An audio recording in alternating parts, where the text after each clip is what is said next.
Hi, I'm David Quantick from the Old Fools podcast, starring me, David Quantick, Ian Martin, the other one, and a fantastic co-host. This week, we're not here. We're in the south of France, probably. But to replace us, producer Steve has put together a compilation of the best moments from the show, which is why, don't panic, you'll hear different women talking from time to time. They're not the same woman doing voices, they're different women. So sit back, kick off your boots and enjoy. Hi, I'm Ian Martin, almost dead. Hello, I'm Ian Martin, flailing wanker. Flanner. You could have a flanner who stays indoors all the time. Stationary flanner. Hello. Yes, I'm sorry. I appear to be on a fucking phone call as well at the same time. Yeah, I'm just an old man who does this with David Quantick. When I was in my 40s, I was so desperate to appear culturally tuned in. I was desperately listening to every new fucking band, even though they were nearly all shit. When I was in my 50s, you start to think, oh, actually, this stuff that was issued 20 years ago is actually quite good. Then in your 60s, you think, I don't know, I'm a bit full up now. I'll just stick with the music I know. 70s, believe me, you're completely fucking clueless. So there was this poll. I don't know who carried it out, probably you, David Quantick, but it was a graph showing the favourite musicians of Generation Z, as I will insist on calling them. And King Crimson was way ahead with like 37%, apparently, of Generation Z people, like King Bollocks, obviously. They listed in descending order other bands that Generation Z liked, and I've heard of some of them. I've heard of Billie Eilish, The Last Dinner Party, Olivia Rodrigo, who's this, Idols, Fontaine's DC, and all that. But there are a couple I hadn't heard of. One of them's called Fleeting Joys, which is fine. That's a vape, isn't it? I know. Yeah, it should be, right? But one of them's called Car. I really hope this doesn't turn out to be Blackpink or something like that. What do you think, Kate? Do you think it's going to be like Hootie and the Blowfish, someone that everyone else has heard of? You will have heard of them. Everybody in the world's heard of people except me. Car seat, headrest. Okay.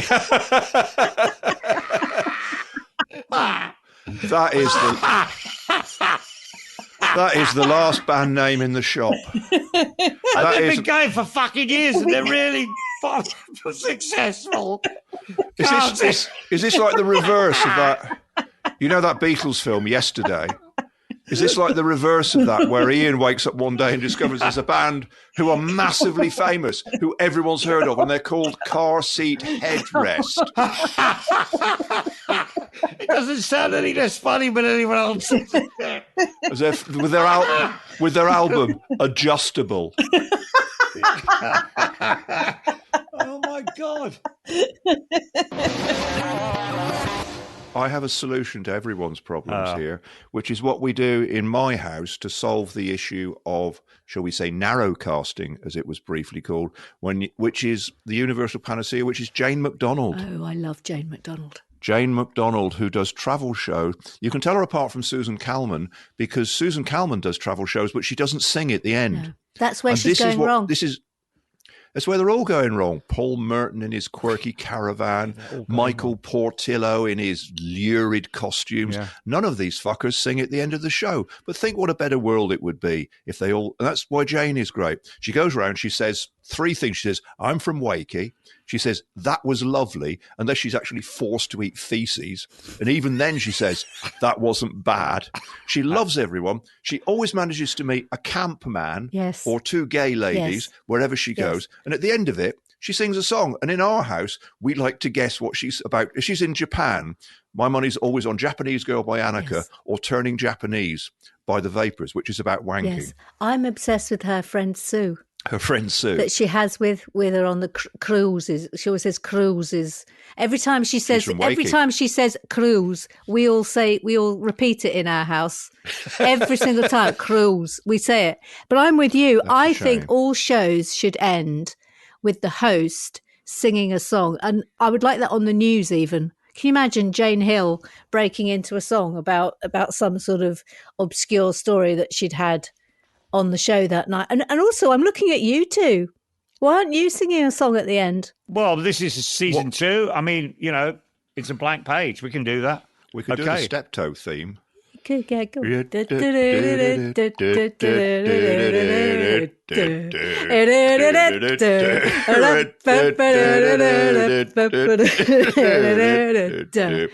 all the listeners have gone. We've got the place to ourselves. Or old adverts that you once enjoyed as boys. Sorry, mate, you're too late. The best piece got the Pharaohs.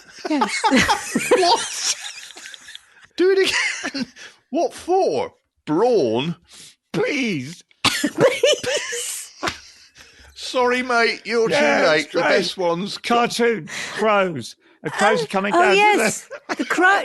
It's too orangey for crows. Do you remember that one? It's too orangey for crows. Too orangey for crows. That was in colour. I'm talking about the 50s. Okay. 2 crows and they're fucking sitting on a tree and a lot of crow comes to scavenge some fucking peas. And the other says, sorry, mate, you're too late. The best peas went to Pharaohs. Come on, everyone's heard it. Sorry, mate, your best peas went to Pharaohs. Oh, God, where's Danny Baker when you need him? Oh, my God. Danny Baker was the only one on Twitter who got the reference when I did the timpani introduction to the John Collier advert, which went, dum, dum, dum, dum, dum, dum, John Collier, the window to watch. Bum, bum, bum, bum, bum, bum, bum, like that. Jesus Christ. I couldn't. It feels like it was before television was even invented. We had to make our own television in those days. Yes. This was the days when Ian used to put the cardboard box over his head, shuffle in on his knees to his mum and dad and sing, sorry, mate, there's no more peas, fucking Pharaohs have got them, or whatever it is. So every programme should end with the host singing a song. That's your premise. It certainly make White House press briefings. Exactly, it would. He's fucking mental. He's fucking mental. Oh, it would just be great because it would be themed. So, let's really go for it here. Newsnight would be The End of the World as We Know It and I Feel Fine, sung by Newsnight Man. Fiona Bruce would sing End Antiques Roadshow with, I don't know. We've been together now for 40 years. You should sing that, wouldn't she? And it don't seem a day too much. It instantly improves the show, doesn't it? I don't know. I think it's ruining this one. I just think you could be a bit more random. Like Attenborough at the end of Blue Planet could sing Private Dancer by Tina Turner just to liven things up a bit. Have your dancer for money. Yeah. We welcome your suggestions, listeners. If you'd like to email us with your suggestions for an Old Fool's theme song. We could just sing the Pharaoh's Peas song. It's probably out of copyright. Yeah. But the main thing about Jane McDonald is that she has to walk this weird tightrope where she's a woman of the people who's very down to earth and likes chips and is from Wakey. But also she's genuinely, 30 years a cruise singer. Yes. She's been around the world. She's got languages. She knows a lot. And she can't quite play I'm just a simple lass from Wakefield when she speaks Portuguese and knows about the history of Lisbon and stuff. I met her once. What? And she had a belt. You've kept that quiet. Yes, and you gave her flu. I didn't, but she had. Died. She's dead now. The one thing I remember. Sorry, mate, you're too late. The one thing I remember is that she was wearing a belt.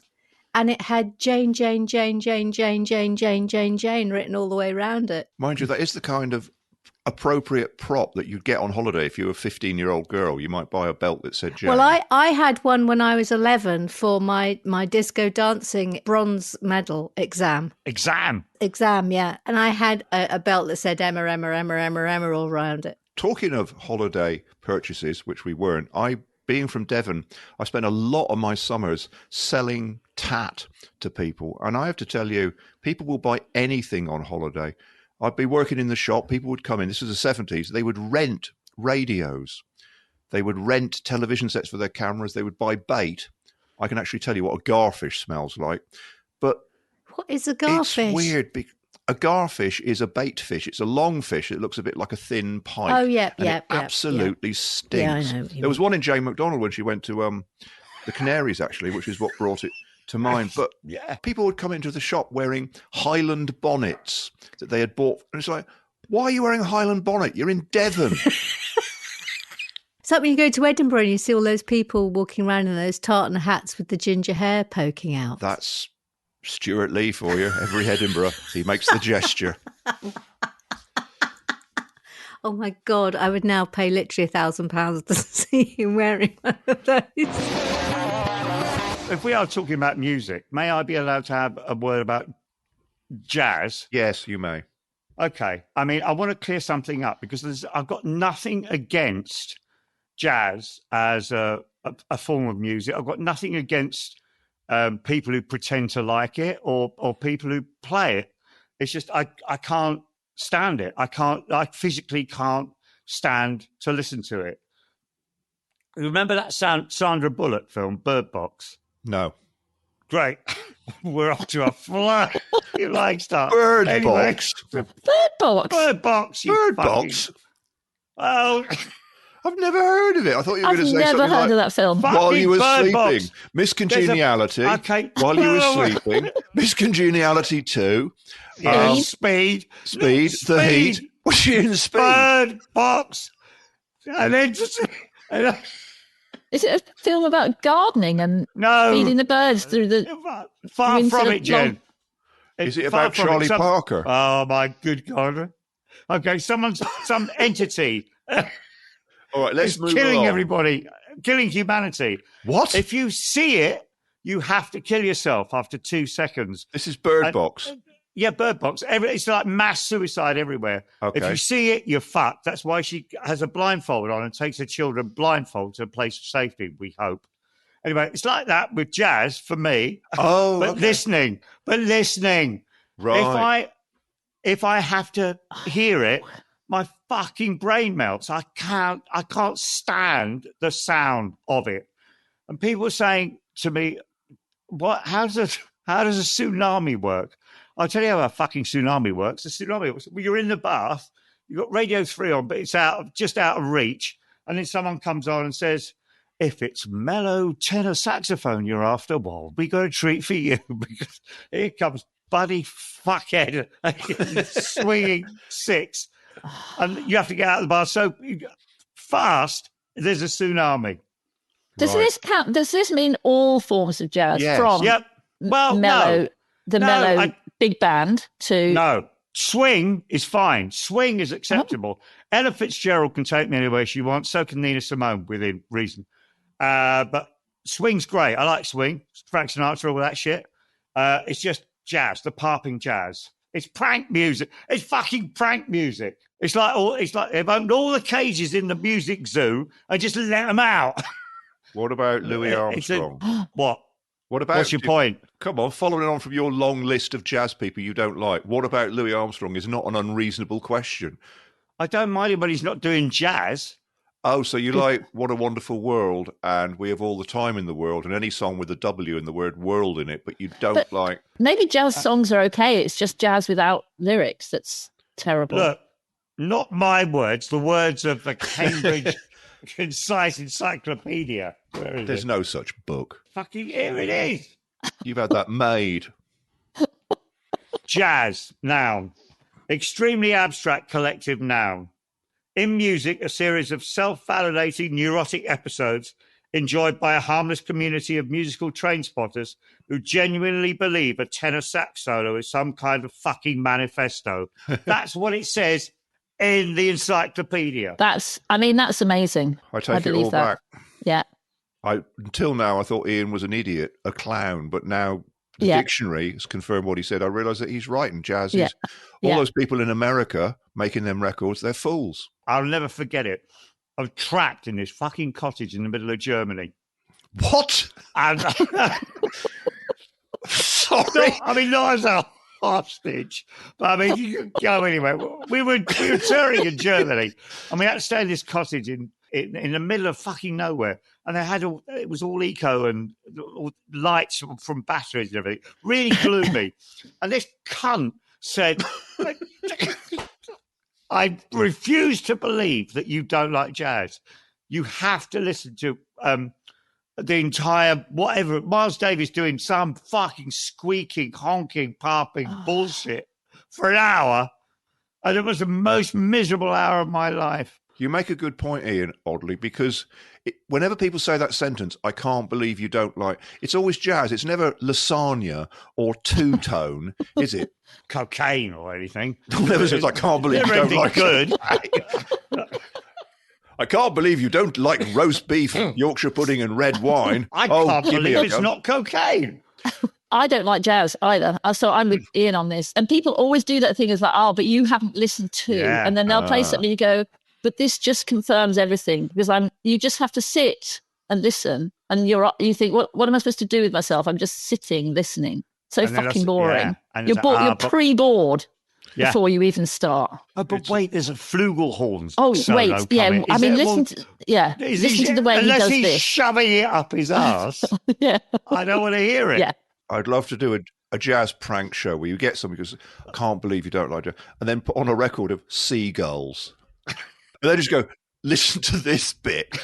Oh my God, jazz seagulls. Jazz girls. You heard it here first. Until you another fucking group, a class of people I fucking hate, that's cyclists. Oh, I don't mind people on bicycles. I don't mind people cycling, but it's this whole cult of cycling and cyclists.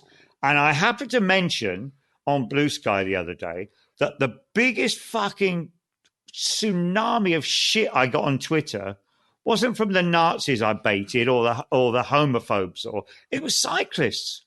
All you've got to do is go on social media and say, please, if you're a cyclist, can you not cycle at high speed on a pavement where I'm walking my young children, you fucking arsehole? That's all you've got to say. Yeah, just something like that. And they come, it's the same thing they come back with.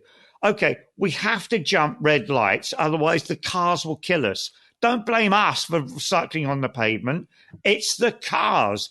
You have to stop the cars. And you go, no, fuck that. I want to stop you from cycling on the pavement. Oh, God. They're absolutely unbearable. Fuck off, cyclists. Were you once traumatised by cyclists? Is that what we've got here? There's a lot of unresolved anger, Ian.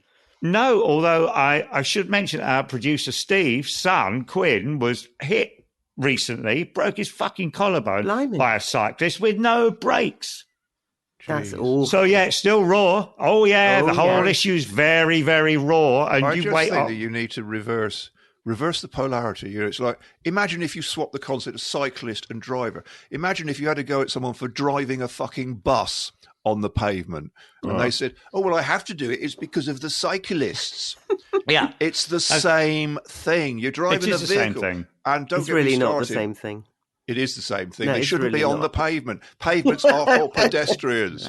Look, I've proved it by shouting, Rebecca. Oh, you did. That's very true. Yes. Silly me. Well, how is it not the same thing? Well, a bus is a lot bigger than a bike, for one thing. All right, a really small bus. That would be fucking terrifying. I mean, let's face it. You look over your shoulder, there's a fucking number 36 bearing down on you. Actually, I mean, a penny farthing is a closer analogy. People riding penny farthing, that's similar in size to a bus, to a single-story bus. Right. I concede, I replace it with joggers who are joggers can fuck off. The worst thing about joggers is they always do this pass act. They overtake you and they basically go, thank you very much for letting me pass. You were up my bum, you evil lycra turd. Also, A, I'm fucking old. B, so, and therefore bit deaf. And C, have I got to C or D? I can't remember because A, I'm forgetful. I can't hear them. I can't move out of the way. They come padding up behind you. They haven't got a bell. They don't have to fucking wear a bell, the joggers. And the whole PASAG thing, you're right, where they go, oh, God, can't you, get, oh, fucking hell, I don't want to be anywhere in your way, mate, where you're guffing out this atomized shit in your phlegm. I don't want to fucking breathe it in. Absolutely. Shit off. I have to say that is a real bugbear of mine. During COVID, just, before, in that awful point when we didn't really know what the outdoors was relatively safe. Yeah. And everybody was encouraged, obviously to go out and get some air. And it was the joggers who drove me insane because I'm such a hypochondriac anyway. And to have someone pounding up behind me and then as they pass you, they go, You just think, well, that's it then. I've got it. So, and now I'm going to pass it on to my elderly parents. And thank you very much. And ultimately, they kind of said, oh, actually, outdoors, you're probably fine. So it never did happen. But it stayed with me, that thing of just don't do that gasping at me. Yeah, fuck that. Also, they're all the same, right? Motorists. It's war. Keir Starmer declares war on motorists.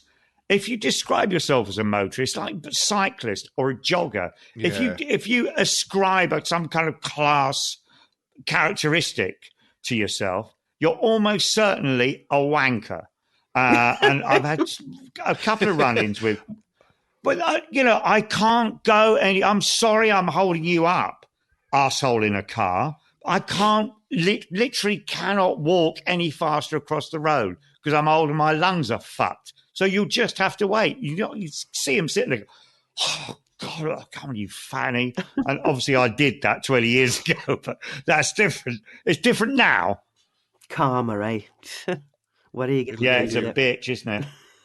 I was in Wales at the weekend where they have now the famously hated by idiots 20 mile an hour thing in urban areas. And it's kind of fun because it's a challenge to go really slowly. Yeah. And the other cars want to go fast too, but they come down quite heavily on people who drive fast. Yeah. So it's weird. It's like being in a slow race. Yeah, they have it in most places in London now. And you're right. I mean, I'm not a particularly fast driver. That may surprise you. I know I have a devil-may-care reputation. But Christ, it's Rebecca Front! Jump into the hedge! Away! Oh, my God. Here she comes in her jalopy. She's on the pavement! Here she comes in her estate car with the dog safely harnessed in the back. She's totaled a Pomeranian. But it's really hard, actually, to drive at 20. I've been doing it, if any police are listening. But it is really hard to maintain a slow speed of something. I don't know if it's just that perverse thing, like, try not to do a Nazi salute, and then it's very, very difficult to avoid doing it. Apparently, no, it's a Roman speed. Oh, sorry, a Roman. You're going to drive at a Roman speed. Controversial Roman speed. Oh, there we go. Oh, another SOS coming in. Ian's bagpipes of doom. And now an urgent SOS podcast message from Mr. Josh Bunce, believed to be foraging in the New Forest. Well, Mr. Josh Bunce of Haggerston Ends, London Premium, urgently contact his partner, also named Josh, who is on mescaline and developing deep sexual feelings for a chair. That's the end of the SOS podcast message. If these are the 5 things that you achieved yesterday, Ian, then I think you should be very proud of yourself. One thing that fascinates me, I'm doing a link, is vapes. Not because I like smoking, I don't smoke anymore. But the great thing about vapes is they've actually got good names. I walked through the Hastings Shopping Centre, which has a vape stall, a massive one, and there are millions of flavours and types of vapes. So I thought I would do a quiz. I'm going to read out the names of some vapes, but I'm also, to confuse things, read out the names of some Manic Street Preachers B-sides. And you have to tell me which is the brand of vape. Oh, please, that's a reaction. Okay, you ready? As ready as I'll ever be. Number 1, vape or Manic Street Preachers B-side? Cotton and cable. Vape. Manic Street Preachers B-side. It's a vape. No. Number 2, Dinner Lady. Vape. Manic Street Preachers B-side. Vape. Number 3, UK Channel Boredom. Manic Street Preachers B-side. Vape. I see a pattern emerging. Number 4. Which is it? Oh, sorry. It's a Manic Street Preachers B-side. You know what? Excuse me. Could I get a UK Channel Boredom, please? Yes, of course. Number 4. I hope you're keeping score, Steve, because it's very clear what's not happening here. I think it's quite easy to keep score. Okay, number 4. The Lancashire. Vape. The Lancashire Creamery. Vape and Manchester. No, the Lancashire Creamery. The Lancashire Creamery is a vape. So people. Oh, it's also a book by Stuart McConey, I think. Little joke for Stuart there, if he's listening, which he isn't. Number 5, Manic Street Preachers B-side or vape. Lost Mary.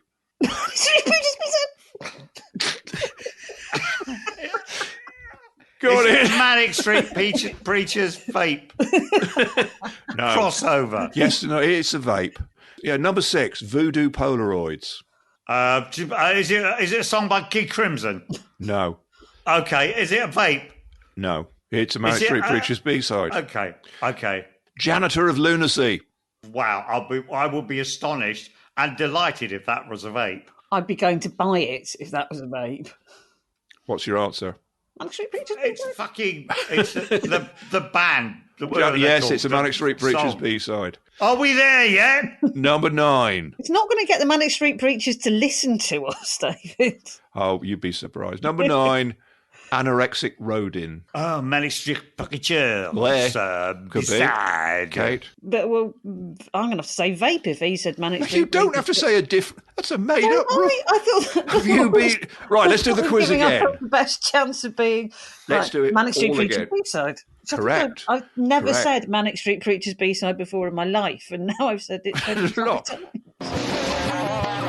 My main complaint of the week is still internet related, and it's not owning things. It's like I tried to open a file on my computer the other day to write a damning review of Radiohead or someone like that, and it said, you must sign in to use this. It's like, fuck off. It's my piece of paper. You don't sign into... So I signed in, and it said, what is your... And I told them my address, what is your password? And then it said, what is your email address? So I put it in, and it said, and I went round like this for several hours. Then it said, you must activate your subscription. I'm not activating my bloody subscription. And it's just everywhere, this. You don't own things. You go on Netflix. It's like, oh, good. The Battle of Algiers or some other film I'm pretending I want to see. It's on Netflix. Fantastic. I'll flog all my DVDs to Poundland along with the feeder CDs. Absolutely brilliant. And then it's like next week, The Battle of Algiers is no longer here. And even if you had paid for it, it's gone. You don't own anything. You are renting your life. I've only got this watermelon till Thursday. We're doing prop gags now, are we? Fucking crazy gang. Nobody can see us, Quad. It doesn't really matter. Who knows if I held up a fucking watermelon or not? Nobody knows. Well, wait, that. So your argument for producing a watermelon is nobody can see it anyway. Surely that's an argument for not... Sylvia, can you show us a watermelon or other fruit in your house? I've got a water bottle. Plastic, Ian. The only plastic thing I've got is this. And nobody wants that. No, nobody ever did want that. Oh, also, bit of listener feedback. Thanks to Gary Percival on Blue Sky, who points out the Daily Mirror is now reinforcing its online presence by commenting on its own stories on social media. So there's a terrible disaster in Chechnya or whatever, and they actually comment underneath. Devastating. And my heart goes out. I think we should start doing that. I'll start doing that. Hang on. Love David Quantick's observation on whatever the fuck it was. You've forgotten awfully deep, bloody hell. Sorry, I ran out of sentence there. Maybe the watermelon could take over from you, Ian. Tell us about Chessington, Quantick. Well, I went on a family visit, and I don't do rides. I don't see the point. I mean, having grown up in London in the 1980s, I could get all that by being mugged. You know, the whole thing of just being lurching, suddenly being pushed, and then feeling sick, and then banging your head on something while someone... You think, I could get that just going to the tube station at night. So while other family members enjoy it to varying degrees, I spent the whole weekend getting texts. We are now at Monkey Mayhem. So I'd finish my coffee and I'd walk off and I'd sit on a bench, and then they'd be like, we are now at Mandrill Chaos. So I'd walk off to and then it would be like, we are now at Opossum Farrago. And it was a really nice weekend. Everyone had a good time, and I got to sit on a bench and read a Reverend Richard Osman novel. And no, it was lovely. So how was your weekend, Liz? I'll ignore Ian because he'll tell us anyway. Well, I was baffled because somebody asked me if I'd put up my Easter tree. And I'd never heard of such a thing. A what? An Easter tree. Yeah, you heard. Exactly, you heard. An Easter tree. And it is a thing. Like you have a look in John Lewis or Oliver Bonus or any of those sort of home stores. They've all got these little trees with like glass baubles and felt carrots. And it's carrots? Yeah. Yeah. Thank you, Ian. for knowing what I'm talking about. They've got like wreaths with eggs on to put on your door and crackers and stockings. It's a whole thing. And I don't know when this happened. So no, I didn't know it had happened. I didn't either. And I thought, yeah, she's just making something up in order to sound clever on the podcast. And I looked up Easter trees, and it's a fucking thing. It's a fucking thing. It is a right fucking thing. But I mean, this is Holy Week. You can't put up. If you put up trees at Holy Week, if you're religious, you have to put up a fucking massive crucifix in the window, don't you? Yeah, I mean, without being funny, there is a wood-based element to Easter already. Yeah. Eggs and carrots. This suggests that this is not so much Jesus as a bunny. It's very adjacent to Easter. I mean, when I was looking at the cards, I was like, "What? There are cards? There are cards!" Yeah. And it says, "Let the Easter begin." And I thought, you don't know what's going on either, do you? Do you think this is AI? Do you think this is artificial intelligence Easter trying to gauge our needs? Well, it turns out for years I've been spending Easter alone. I mean, call the Samaritans. Oh my God. Is Easter now a big holiday and we're going to have crappy rom-coms where Americans all meet up for Easter? At least if, like, it's Christmas, you can buy someone a record. But, like, what are you meant to do now? Like, your toy sheep and all this sort of stuff. It's mad. You could buy Roll Away the Stone by Mott the Hoople, Roll Away the Stone by Leon Russell. That's all the Roll Away the Stones I know of. Brilliant. I mean, you are Ace all the young dudes. Feel a compilation coming on. All the young dudes. You literally run a record company. Do you have any Easter-related product that we could put under the Easter tree for our bunny friends? Well, we haven't been shy of Scraping the Barrel at times. Scraping the Barrel is my favourite album on it. By Mott the Hoople, he's great. By Mott, the later lineup without Ian Hunter. I mean, Christmas, only everyone can get on board with Christmas, almost everybody. Anyway, I mean, the story's if you forget about the slaughter of the innocents, the story we can all get behind. But a baby, it's birth of hope and whatever. But fucking Holy Week, it's just from start to finish. It's bloody, someone's getting tortured to death, then they disappear, weirdly, then they come back to life. How is that represented by fucking felt carrots? When did, I mean, someone must know, when did the rabbit become, because I understand the lamb, makes sense to me. I understand various Easter things, but rabbits, when did somebody say, you know what, forget all this resurrection stuff, rabbits are Easter? America. Blame America. Oh, okay. It's always fucking America. Yeah, let's have a rabbit. What do you mean, rabbit? Shut up. We'll sell 1 million fucking Easter bunny things. Yeah, one of the cards had like bunny ears on it, but it was geometric shapes, so they looked like coffins. Well, that's obviously where the rabbits come out of. They come out of the coffin ears, resurrected. Lapin Lazarus. There you go. What about ghosts? I mean, there should be a Mother's Day for ghosts. No, you mentioned ghosts there, David Quantick. Yeah, I know. I'm reminded of the recent sentencing of 2 young men for nicking the Paddington statue or whatever. The front of the Paddington statue. Mm. Yeah, exactly. They left his arse. No, what they left was this kind of ghostly presence. Yes. A gunmetal grey presence, which defined an absence, which once again proves that Paddington Bear, the voice of palliative care, is the ideal bridge between this awful secular society and the divine. They nicked him, but they left the most important bit. His arse. It's not a fucking arse. It's a wraith. It's a grey wraith, a remembrance, but also a looking forward to the afterlife. What are you talking about? I'm talking about Paddington Bear and his arse. Our new spiritual leader. I couldn't believe it. Shut up. The lovely Janine Gibson pointed out that he was the subject of thought for the day, and she referenced the judge's remarks where he says he represents kindness, tolerance, and promotes integration and acceptance in our society. And your actions were the antithesis of everything Paddington stands for.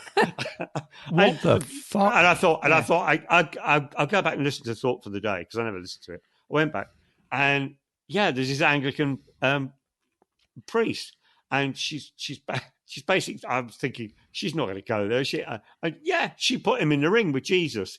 She's basically saying, I tell you who else stood for kindness, tolerance. Yeah. And they slugged it out for 4 minutes on the Today programme. It's like Alan Bennett. And in a way, isn't Paddington like our Lord Jesus Christ? He was born in a far-off land. He didn't know his mother and father. He came here and was taken in. And the weird thing is, somebody else pointed out on Blue Sky, you can tell we're not doing our own research here. And they said, Paddington, in the books, I'm extemporizing, is a fucking bastard. What does he do? He runs a bath for 5 hours and floods the entire... Jesus never did that. No. You didn't. If Jesus came around your house and said, can I have a bath? You didn't run the risk of flooding Bethlehem. Yeah. Paddington, he was a troublemaker. He was a disruptor. Did you see the picture? There was a picture on the BBC website of when the police had managed to find Paddington, that they retrieved him, and there's a picture of an empty police car with Paddington sitting in the front seat, the driver's seat, holding a marmalade sandwich. He looks like Paddington's on a stakeout. It is the most bizarre picture, but underneath it just says, Paddington in a police car. It's really serious. Giving people a hard stare through binoculars. Yes, exactly. They took the Paddington Bear statue, pissed up shitheads. Then they got a taxi back to this RAF base with the thing. And I'm just, did the taxi driver not say, oh, what do you got there, lads? I mean, it's a fucking great... He probably thought, you know what it's like, you have a busy afternoon, you go out, you meet Paddington in the pub, you invite him back in for a bit of gear, stay up all night. And a bath. Yeah, the great thing for me was that you described them as pissed up twice. They are, in fact, RAF engineers, which is a real mindfuck for the jigsaw people. You know, the jigsaw people, the ones who buy jigsaws of quaint English villages that never existed, with Spitfires flying overhead as Postman Pat opens the letterbox, and Paddington is there with a can of Nando's beer. But yeah, they were, and so the head fuck it's Paddington, but also it's our brave boys in blue. It's the RAF, who are basically Jesus in aeroplanes. They're Jesus of World War II. So it must be quite difficult, because you're kind of going, it's just youthful high spirits. It's the RAF. But no. I can't think where I've seen this, but I kind of somehow know it in my mind that there's a new thing of customer care people, and they put up like, my name's Rachel. They have a little picture of Rachel. I'm Rachel. She, her. I like baking cakes and going for a run in the Peak District. And you think, you're a fucking bot. Yeah, you don't. Are a bot. You don't like those things, Rachel. And it doesn't make me feel any better dealing with Loaf or whatever other pile of twats I've got to deal with. My name is Rachel. I like make human cry. Yeah. I wonder how long it is before we get to the stage where the chatbot, in response to your complaint, will just say, you do understand, don't you, that I'm not actually human? How the fuck would I know how to fix a boiler? Look it up on YouTube like everybody else and fuck off. When the world has ended, there will just be chatbots talking to each other. Houses will run, the world will carry on. My name is Arthur. I have ordered some shoes from you. My name is Rachel. Your shoes will never come. Up yours, Rachel. Go fuck yourself, Alan. What I really hate, what's really bizarre, is once upon a time, in Edwardian time, let's say when people lived on below minimum wage, if you ordered something, butcher, send your boy round with some meat cuts. He would come round, and if he didn't arrive on the very second, he would be hanged and sent to Australia. Nowadays, it's like, hello, Amazon, I would like to order some beautiful glass. Certainly, sir. We'll throw it at your fucking door tomorrow morning when you're out and shit on you. Thank you. What a beautiful journey. What happened to responsibility? You order a package, you think, it may not turn up. If it does, it may be smashed, it may go to my neighbour, anything, and all you get is a photograph of a fucking box. Yeah. Oh, good. Yeah. That'll be really useful. Can I just say, this is a really cheery way to start the week. This is Monday morning. Yeah. We're all having a really good old boomer moan about other people's passions and dreams and how much they like themselves, and it disgusts us. And I am here for that.